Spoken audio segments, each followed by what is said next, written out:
Ito, kung kitaan ang pag-uusapan, alam natin, diyan kayong magaling lahat. Pero this time, pakita ko sa inyo, first things first, kung financial independence ang pag-uusapan, hindi lang pagkita ang importante. Ang mas importante ay paano mo i-manage yung kita. Are you following?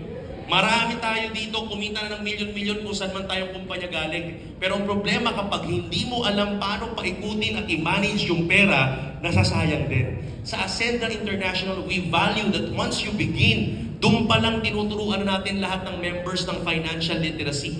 Ang basic ng financial literacy, para may personal finance ka, importante may 3 kang account, may 3 kang wallet, may 3 basket. Pagpasok ng income, hindi yung pagpasok ng income, bulto na kagad lahat.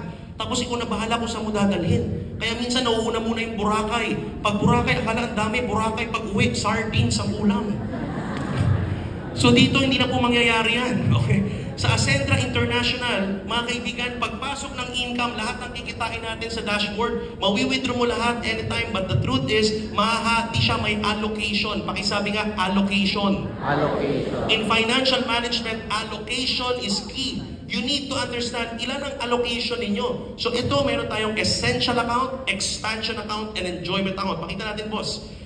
Ayan, tinuturuan tayo ni classmate Joseph Lin. Dito pakita natin yung essential account. Sige po, pakiclick. Essential account, 50%. Iba't ibang ratio yan. Depende sa iyong personal finance. So let's just start with the most basic ratio. 50% ng pumapasok ng income sa iyo buwan-buwan, dapat daw nasa essentials. Monthly expense, yung mga pangangailangan. Pangrenta, bills, food, and supplies. Pag maliwanag sa iyo yan, alam mo na 50% para dyan. So naka-allocate na siya. Hindi mo nagagastos sa kung saan-saan. Okay? Pangalawang account na dapat meron tayong lahat. We call it expansion account. Para alam mo nag-expand ang buhay mo, may pinupuntahan ka at wala ka sa rat race na paulit-ulit lang, importanteng 40% ng kung magkano man ang pumapasok sa'yo, napupunta sa savings and investment. That is wealth creation. Para nag-expand yung buhay. Para nag-i-improve. Para may pinupuntahan. And pangatlo, but not the least, importante, the enjoyment account. Ito po, magsisimula ka ng 10% for your lifestyle, travel, and leisure. Bakit importante yan? Kasi importante na-enjoy mo yung pera mo. Pag ang pera mo hindi mo na-enjoy, mabilis kang mapaburn out. Kaya minsan galit ka sa trabaho mo. Ang problema pa noon, pati misis mo galit sa'yo. Kasi hindi nyo na-enjoy mag-asawa yung pera ninyo. Kaya importante may 10% enjoyment. Hindi pwede. Ang problema pag wala kang ganito, mapapagastos ka. Kasi pag tiis ka ng tiis at wala kang allocation sa enjoyment buwan-buwan, pag kumita ka ng malaki, ibang Boracay mo lahat. Kaya pag uwi mo, sakit ng ulo. Kaya mas mabuti pa kung alam mo ang gastos mo sa Boracay, 100,000, di target mo na, simulan mo ngayon, buwan-buwan, may 10,000 ka buwan-buwan sa enjoyment account, alam mo, in 10 months, makakapag-Boracay ka nang wala kang iniisip. Are you following? Ganun ka simple. So, this is personal finance. Okay? So, ituturo natin to sa Ascenda International. Okay ba yun? Okay ba tayong matuto lahat dito? Mag-grow lahat dito? Now, pakita natin. Paano natin lalamnan niya? Pakita ko muna sa inyo. Bakit ba nagkakaroon, okay, ng financial problem ang mga Pilipino? Ito, alam niyo na to. Maliban to sa kasabihang bahala na si Batman. Number 1 problema ng mga Pilipino, hindi sapat ang essential account. Kulang yung pang-araw-araw. Miko, may pa-allocate ka pa dyan. Yung pang-araw-araw nga kulang. So, problema po ba yun? Yung totoo, problema ba yun? Thank you for being honest. Number 2, walang sapat na emergency fund or savings. Kaya pag may nangyaring di inaasahan, tapos yung cash flow, baon sa utang. Pangatlong problema, mas inuuna ang enjoyment kesa sa needs. These are the 3 major problems. Bakit may financial problem mga Pilipino? Ang tanong, gusto nyo bang solusyonan natin yan sa Ascenda International? Dahil kami ang kapartner nyo sa pag-asenso, solusyonan natin together. Number 1, tingnan natin boss. Number 1, solusyon. Okay? Ayan po. Ha? Walang iba. Ang solusyon natin. Hindi po si Sir George ang solusyon. Ha? Hindi si George ang solusyon. Ang solusyon ni Ascenda for you, pakita natin. Okay? Hindi sapat ang essential. Solusyon, palakayin or dagdagan ang cash flow. Nasanay tayo sa kasabihang pag maliit ang kumot, matutong mamuluktot. Sa AI, Ascenda International, alakihan natin yung kumot. Okay po ba yun? Okay ba kayo? So, eto po yan. Paano natin gagawin yan, boss? Simple lang. Paano?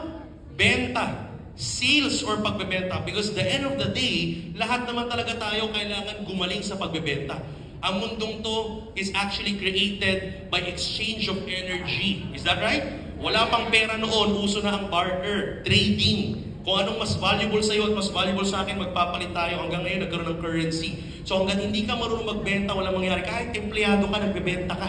Binibenta mo yung skills, yung oras at galing mo. Kaya ka ginagalingan mo sa interview. Lahat yan is pagbebenta. Buhay is pagbebenta. Hindi ka makapag-asawa kung hindi ka marunong magbenta. Kaya nung nanligaw ka, nagbenta ka rin. Binenta mo yung sarili mo, ginalingan mo. Ha? So, mga kaibigan, kailangan nating magbenta. Kaya huwag niyong isipin, ayoko magbenta, hindi pwedeng ayaw magbenta, lahat tayo magbenta. Now, sa Ascendra International, ano ang ibebenta? Tanong mo sa akin, ano? Pakita natin po, simple lang. Enrollment package and product and service. Dalawa lang naman ang binibenta natin sa AI. Sa lahat ng kumpanya, dalawa lang ang binibenta. Enrollment package or registration or product and service na tingi-tingi. Tama o tama? So pakita natin, boss. So papakita ko sa inyo kung paano tayo kita. First, sa enrollment package, may tinatawag kaming direct referral bonus. So yung 5 enrollment package, kapag ikaw nagbenta or nag-promote ng mga enrollment package, doon tayo sa pinakadulo, executive. Pag executive, nakakuha ng associate, 1,700 pesos. Builder, 3,500. Consultant, 9,000 pesos. Director, 22,000 pesos. Executive to executive, 40,000 pesos. That is 20% direct referral bonus. Maliwanag po? 20% direct referral. So, syempre, nagbabago lang siya, depende sa rank mo. So, pag lower rank, enrolling, higher rank, o nakaka-direct ng higher rank, dun lang po nagbabago. Kaya po, dapat mag-upgrade tayo to the highest rank, that is executive. Okay ba yun? O, next. Boss, pakita. Paano naman pag product and service ang binenta? So, syempre, may rebate. Okay? Pag nagbenta ka ng produkto, Omega Life man yan, Best Barley, for example, Omega Life, ang SRP is 3.2. Ang product, ang iyong kita dyan is 1.6 kasi ang partner's price is 1.6. So partner's price is 1.6 at 3.2 binenta mo, may income kang 1.6. Malaki-laki yung rebate natin. Alright? So pag nagbenta ka ng product, meron kang kita. Pag nagbenta ka ng enrollment package, may kita ka. Next natin, boss. Liwanag natin yan. Now, pangalawang problema, walang emergency fund or savings. Paano natin susolusyonan? Ang solusyon, pakita natin, boss, expansion account. Pakisabi nga, expansion account. Kapag may expansion account ka, hindi ka kakabahan sa mga problema. May savings. So, eto ngayon ang expansion account ng Ascendra International. Pakita natin, boss. Ang tawag natin sa expansion account, it will be powered by our compensation engine called Turbo. Pakisabi nga, Turbo. Turbo engine is our competition engine kasi sa marketing plan, sa compensation, may iba't ibang engine or way of computing. Tayo, meron din tayong sarili and its own. It's very unique, it's patented. Ang ibig sabihin ng turbo, ano daw ibig sabihin, boss? It's triple unified recurring bonus. Miko, masyadong mahaba. Paano ko intindihan yung turbo? From the word itself, triple unified recurring. Umpisahan natin sa unified. Pakisabi nga, unified. Miko, paano mo nasabing unified? Pakita natin, boss. In our business, yes, please next. Meron lang dalawang flow of income or pinagkukuhanan ng pera na i-compute sa marketing plan. Ano yun? Yung benta ng enrollment at benta ng products. Sa ibang tawag, registrations or retail. Pakinggan mabuti. In most compensation engines, pakita natin, kapag may benta ka sa enrollment, ang kitaan mo, kinukompute through the binary program. In other companies as well, kapag may product and service na benta, ikaw at ang grupo mo, kinukompute ang komisyon nyo through uni-level. Now, in this kind of compensation, ang tawag natin dyan sa engine na yan, conditional income. Miko, bakit conditional income? Conditional kasi pag magaling lang ang grupo mo, magaling lang kayo sa product and service, paki-next po, at hindi kayo nakakabenta ng enrollment package, wala kang kita sa binary. Pag tumigil ang enrollment dyan at tumigil ang recruitment, registration, wala nang binary income. Are you following? Vice versa, ganun din, kapag yung grupo mo naman walang benta ng produkto at hindi marunong magbenta, mag-retail, puro registration, wala kayong sustainable income sa uni-level. Kaya ang tawag namin dyan, conditional income. May kondisyon, kailangan magaling ka dito, magaling ka dito. Parang sa school, kailangan magaling ka sa lahat ng subject. Now, good news. Pakisabi nga good news. May advantage tayo dito sa unified income. Kaya siya tinawag na unified yung turbo. May unified kasi dito hindi tayo binary and unilevel. Ang tawag sa atin, unified binary and unified unilevel. What does it mean? Simple lang. Dito, pag ikaw bumibenta ng enrollment package, yung grupo mo, puro enrollment package registration, ano mangyari? Kumikita ka both, next boss, kumikita ka both sa unified binary, please next, binary and unilevel. So, bawat registration mo at ang grupo mo, may income ka sa binary, kasabay nun, may income ka rin sa unilevel. Is that clear? At vice versa, habang bumibenta rin kayo ng produkto, kahit wala kayong benta ng registration, basta may product movement sa grupo, kumikita ka, please next, kumikita ka rin sa unilevel at the same time sa binary. Kaya siya unified. Maliwanag mo ba? Okay, now please next boss, naintindihan natin. Now, kaya pala unified. Now, bakit siya naman triple? Okay, bakit siya triple? Naging triple siya kasi kung sa lahat ng package, enrollment at lahat ng product, may income ka sa binary, unified unilevel, ito malupit. Eh di yung grupo mo meron din. Yung mga downlines mo, meron din silang sariling kita sa unified binary, may sarili din silang kita sa unified unilevel. Now, ikaw, na-apply nila. Good news. Ikaw ngayon, sa total binary income nila at total unilevel income nila, meron ka pang kinikitang, ang tawag natin is unified override. Next boss. Ayan, unified override. So kaya siya triple. Kaya siya triple unified kasi both product and package, kumikita ka sa unified binary, kumikita ka sa unified unilevel, at all at the same time with one effort lang, kumikita ka rin sa unified override. Kaya siya triple unified. Now, amigo, gusto kong maintindihan in detail. For the sake of the first-timers, pakita natin. Okay ba kayo? Handa na ba kayo mag-compute? Ready na mag-compute? Alam ko, tsaka kayong magaling. Pakita natin, boss. Pakita natin. Sige po. So, tulad ng sinabi ko, sa binary, explain natin yung unified binary. Sa unified binary, lahat ng package and product may binary value. So, mapa-enrollment yan, registration, or product sales, may binary value. So, makita dito, sa unified binary, from the word buy, alam natin lahat to, it means two. So, meron kang two sales force or sales group. The left group and the right group. So, this time, kung hahati natin yung sales group mo, let's make a scenario. Kung ikaw nag-join ka or nag-enroll ka an executive package, automatically, at may na-refer kang kaibigan, may kaibigan naman tayong lahat, na-refer mo sa left, pakita mo boss, na-refer mo si Jurgen. Ha? Pwede? Si Jurgen, kumuha rin ng executive package tulad mo. Etong matindi, hindi lang naman si Jurgen kaibigan mo. Dahil palakaibigan ka at mabarkada ka sa school before, sa left mo, na pa-register mo at na-direct mo. Sino? Pakita natin, boss. Si Jaylin. Bumili rin ng executive package. Eto na, ha? O, sino dito yung gustong ganyan ng left and right nila? Sino dito yung kikiligin pag yan ang left at yan ang right mo? Taas ang kamay! Alam nyo, pwede pong makuha nyo sa Ascendra International yung mga susunod na Jurgen at susunod na Jaylin. Itatak mo yan ngayong araw na to. Alright? Kaya ngayon pa lang, i-manifest mo na yung nakikita mo ngayon, yung storyline natin. Okay ba yun? So, kaya ito yung magiging official AI forum natin para habang nagpe-present ka, naalala mo, kailangan makuha ko yung Jurgen ko, kailangan makuha ko yung Jaylin ko. Okay ba yun? Okay, eto na. So, pag nakuha mo sa left and right si Jurgen and Jaylin, automatic, pakita natin boss, kumita ka ng tag 40,000 direct referral. A total of 80,000 pesos kaagad. Ang sarap umikot niyan. Kahit malayo, sarap biyahihin kasi 40,000. Makadirect ka lang sa isa ng online, buhay yung buong hub. Bayad ang kuryente, renta at lahat. Tama ba? 40,000 kaagad. So, tingnan natin mabuti. At same time, dahil may 10,000 binary value ang executive, pakita natin boss, may 10,000 sa left kay Jurgen, may 10,000 sa right yung executive ni Jaylin. Magpe-period, matching bonus, magkano yun boss? Ang tawag doon, bayad ka ng 10,000 pesos. Ibig sabihin, yung binary value natin are all converted into cash directly. So wala nang pointing system. Kung ano yung nakikita yung binary value, that is equivalent to cash. So basta may nagbanggang 10,000 binary value sa left and 10,000 binary value sa right, bayad ka ng 10,000 pesos. Clear ba yun? Okay, pakita natin boss. Okay, now ang total income mo na is 90,000 pesos. So take note, meron tayong safety net, paki-next boss. Ang safety net natin tinatawag na RAND, binary value capping. Yung rank BV Cap, ibig sabihin, kung ano po yung current rank mo. For example, executive. Ang pinaka-maximum na magpo-flow na binary value sa'yo, sa grupo mo, sa Salesforce mo, is yung 10,000 binary value kung executive ka. So, depende sa rank kung ano yung maximum na magpo-flow sa account mo. Is that clear? So, during technical trainings, ipapaliwag natin furthermore about that. Okay? Next, paki-next po, boss. Ayan. Tuloy natin yung scenario.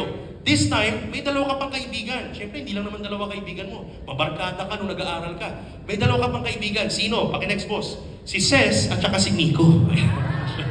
So, dahil may kaibigan ka pang dalawa, si Ces at si Miko, at bumili rin sila ng executive package. This time, because of the word binary meaning two, dalawa lang ang sales force mo. Left and right. So, ibig sabihin, hindi mo pwedeng ilagay kung saan-saan si Ces and Miko. So, ang tawag doon, paki-next boss, kailangan mo silang i-spill over si Ces sa left ni Jurgen at si Miko sa right ni Jaylin. So, technically, ang tawag natin doon, paki-next, that is external encoding. You can only refer or direct somebody and spill over them kung sa left lang. Kung sa right lang. So, dito, tulungan. Are you following? Wala kang choice, tulungan talaga, may spill over at may spill over ka kasi si upline, one account lang tayo, talagang mag-spill over yan sa left, sa right. Kaya problema mo na lang yung kabila mo. Are you following? Okay, tingnan natin mabuti. Okay, so yan. Next natin, boss. So, syempre dito, pakita natin, dahil may spill over, may direct referral din yan na 40,000. Kumita ka na naman ng 80,000 pesos sa executive package ni Ces at executive package ni Miko. Clear? At dahil may executive dyan, meron ding matching bonus yan, 10,000 BV on the left, 10,000 BV on the right, bayad ka na naman ng 10,000 pieces. Okay? Now, eto na. So, ikaw pinag-uusapan natin. Now, paano naman yung mga na-refer mo? Eh, syempre, si Mr. J. Ling, no? Talaga namang tagus-puso magmahal po ito. So, talaga namang meron siyang ni-refer din, no? Ni-refer po niya sino? Na-direct niya si, paki-next boss. Na-direct niya, by the way, ang total income mo is 180,000. Na kung si J. Ling pag-uusapan, si J. Ling may na-refer. Sino na-refer niya, boss? Paki-next. Ayan, si Tin.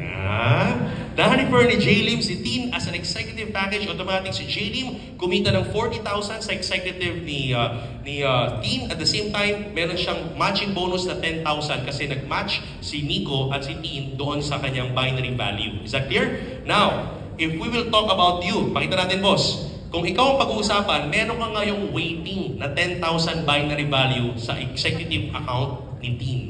Now, itong waiting na ito, ang gagawin dito? Kailangan pala si Jurgen magkaroon ng isa pa sa kabila. Or ikaw mismo mag-spill over ka on your left side. But then again, what if walang na-spill over, walang na-recruit? Okay lang. Kasi si Ces, ang lakas magbenta ng product. Pakita natin, boss. Binenta lahat ng Best Barley, pinumot lahat ng Omega Life, Barley Fusion, may na-hit na company, 500 employees, kinover ng HR, lahat ng empleyado, tag-3.5 na basic AI at premium AI. Lahat ng product na yan may equivalent binary value. Peso na po lahat to. So sa lahat ng gumagalaw na product on your left side, pakita natin, boss, magmamatch po yan dun sa weighting ni Tin. Automatic, pakita mo, boss, sige, isang click lang. May 7 pesos, 10 pesos, 15 pesos, 20 pesos, 35 pesos. Tuloy yan. Wala nang hinihintay na accumulation ng points. Kung magkano yung peso, bayad ka na kagad ng 7 pesos, bayad ka ng 10 pesos, bayad ka ng 35, bayad ka ng 25 pesos, bayad ka ng 1,000 pesos, hanggang maubos yung binary value sa strong side. Okay? Ang tawag namin doon, paki-next, boss, ang tawag is, paki-next, instant match payout. No gimmicks, full transparency, pera na po yan. Full cash. Kahit wala pong kahit kung ano-anong gimmicks yan, full cash, ibabayad. Kaya yung dashboard mo parang forex. Makikita mo, 7, 10, 11, 15, 25, 1,000, 10,000, 1,000. Para ka nasa forex, real time. Gumagano yung dashboard mo in time. Sino yung mga excited dyan? Taas ang kamay. Okay, pakita natin. Next, boss. Okay, ito na. Same scenario. Si J. Lim at si Jurgen, take note, ang binary natin may maximum income per week. Pakita natin, boss. May maximum income per week. Sa binary lang, hindi pa kasama yung ibang kitaan. Yung ibang kitaan, walang maximum income. Sa binary lang tayo may maximum income. Magkano daw, boss? Pakita natin. You can earn in binary one account. Magkano daw? Paki-next, boss. Earn from 120,000 to actually 14 million pesos in 1 month. Bakit mo pa kailangan? ng multiple accounts na ang dami pang inaalagaan, ang dami mong pinapaikot, kung dito naman, one account lang, left and right lang isipin mo, pwede kang kumita ng 14 million per month. Are you following? So talagang tututok ka na lang sa grupo, left and right. Ang goal, tulungan yung mga tao, hindi yung pakinabangan pa. Hindi yung talagang para gusto mong kumita ng mabilis, paghiwa-hiwalayin pa. Hindi ganoon. Wala na ganoong sistema. Dito po sa Ascendra International, tunay na tulungan sa pag-asenso sa Ascendra International. Okay? Now, ito yung maximum. So, pag-usapan natin yung scenario. Executive, dahil executive account ka, pakita natin, boss. Executive ka, so may 700,000 ka per week. That is 2.8 million maximum per month. So, take note. For example, pakita natin, boss. Monday, Tuesday, Wednesday. Tumakbo yung linggo hanggang Wednesday. For example, sa grupo ni Joseph Lim, merong, pakita natin, 1 million binary value. At sa grupo ni Jurgen sa left, may 700,000 binary value. Tingnan mabuti, ha?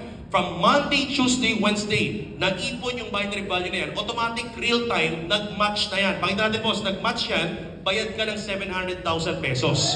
Okay? Now, pagdating ng next Thursday, okay? So may maiiwang 300,000 binary value waiting. Tama?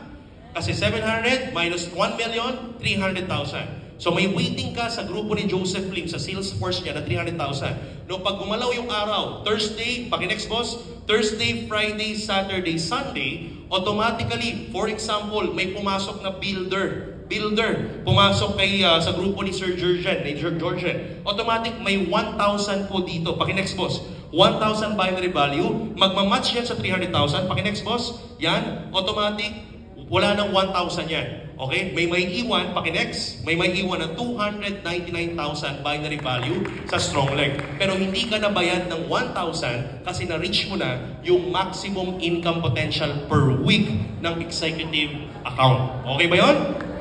Clear? Okay, now, Miko, ano mangyayari sa 299? Ito maganda. Yung 299,000 na yan, sa next cut-off, paki-next boss, yung next Monday, pag Lunes ulit, yung 299,000, nandyan pa rin yan. Hindi yan mawawala, hindi yan magpa-flash out. Ang tawag namin doon, paki-next boss, strong leg retention. Okay ba yun? Ayan, so ganyan po ang itsura ng binary program. So ang goal mo lang, mapa-product or package, nagmamatch yan at peso value. Lahat yan peso na. Maganda o maganda? Next natin, boss. Next natin. Sige, pakita natin. Okay. So, ito yung unified binary structure. Now, ito maganda.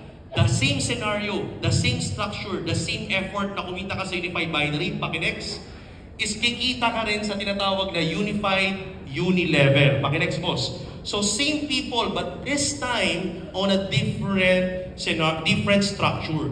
Sila rin po yun. Pero sa unified uni-level, ang itsura ng structure mo, lahat ng direct mo sa uni-level, considered as, paki-next, your first level. Okay? Yung direct ng direct mo, ang tawag dun is, paki-next boss, second level. So sa uni-level, from the first level mo, down, paki-next boss, down to the 10th level, lahat ng package at lahat ng product, may equivalent uni-level value. Okay? So sila rin, okay, the same effort, pero lahat ng pumasok na package and product may uni-level value maliban pang sa nakakargang binary value. Okay? So automatic, lahat po yan, from 1st to 10th, may kikitain kang ilan daw po, boss? Paki-next, 10% of all the uni-level value. Itong uni-level value, ulitin ko, parang binary value, peso equivalent na po ito. So this is already cash equivalent. So kung may 10% ka, ibig sabihin, Boss Pao, paki-next po Boss Pao, pag-click mo niyan, okay, paki-next. Ibig sabihin, for this month of June, imagine this month of June, may mga pumasok na executive sa left and right, from the first level to 10th level, may mga executive package. Ang executive package is 3,000 uni-level value. So kung may 10% ka, paki-next boss, ibig sabihin, tuloy na may 300. Hindi ko tinikil, hindi ko mapalakpak, 300. So tuloy-tuloy na may 300 dyan, basta may pumapasok na executive kasi from the first to the 10th level of your organization, nakakarga na po sa bawat executive na may 10% ka doon. Is that clear? Alright, so ito take note ha, babalikan ko lang. Habang kumikita ka ng 300, papaalala ko lang po sa inyo, unified uni-level to. Pero habang kumikita ka ng 300, paki-next boss, sila rin po yung nasa, paki-next, sila rin yung nasa left and right mo. So the same executive on the same month, the same production. Kung sino yung mga nag-akyat ng 300 sa'yo, sila rin yung din yung production na nag-akyat sa'yo ng 10,000, 10,000, 10,000, 10,000, 10,000, 10,000, 10,000. Ang tawag doon, unified binary and unified unilevel. Same effort, pero twice kang kumikita kasi nakakarga na yung unilevel value at nakakarga yung binary value. Okay po ba yun? Okay.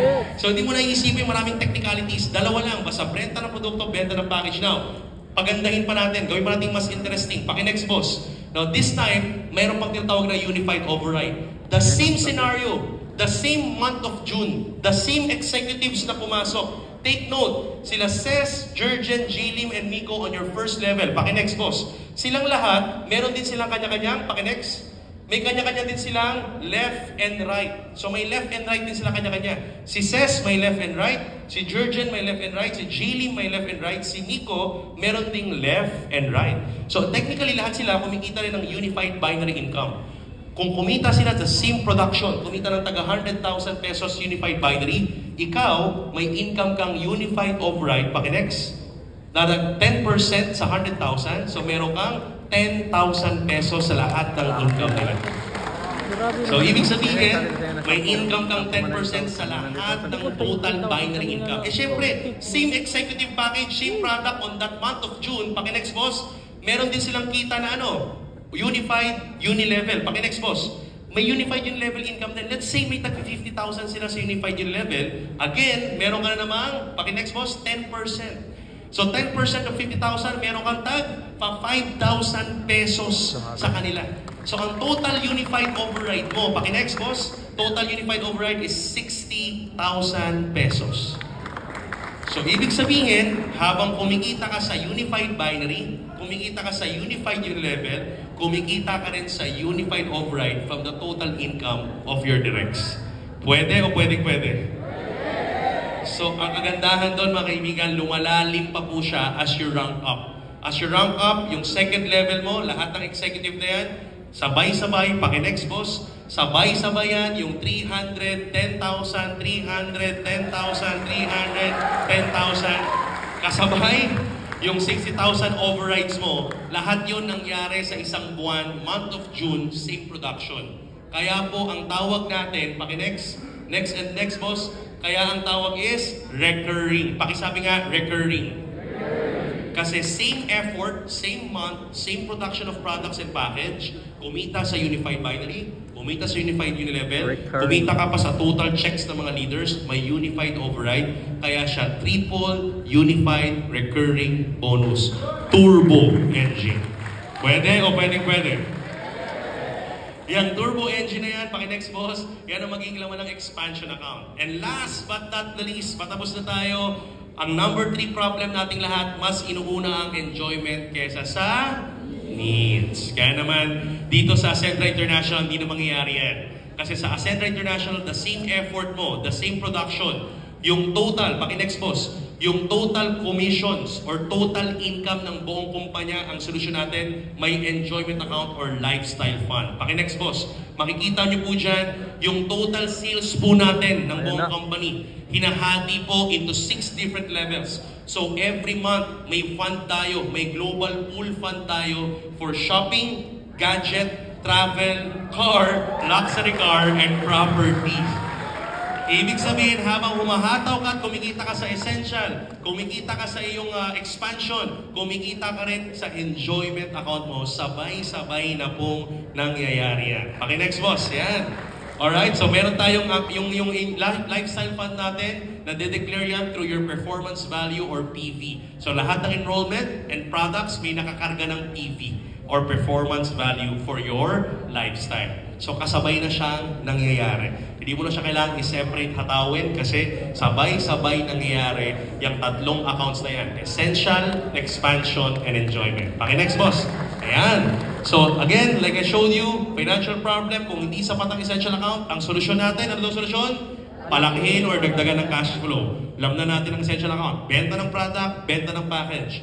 Walang emergency fund, may expansion account, turbo engine. Sabay-sabay nangyayari lahat yan. And of course, may third, mas inuunang enjoyment kaysa needs. Dito, naka-allocate na sa Ascentra ang pang-lifestyle mo, pang-gadget mo, pang-shopping mo, pang-luxury car mo. Yan ang solusyon ng Ascentra International sa pag-asenso on financial independence. Sino yung mga ready nang maging financially independent sa Ascentra? Now, last but not least, pakita natin, boss, yung innovation. Pakisabi innovation.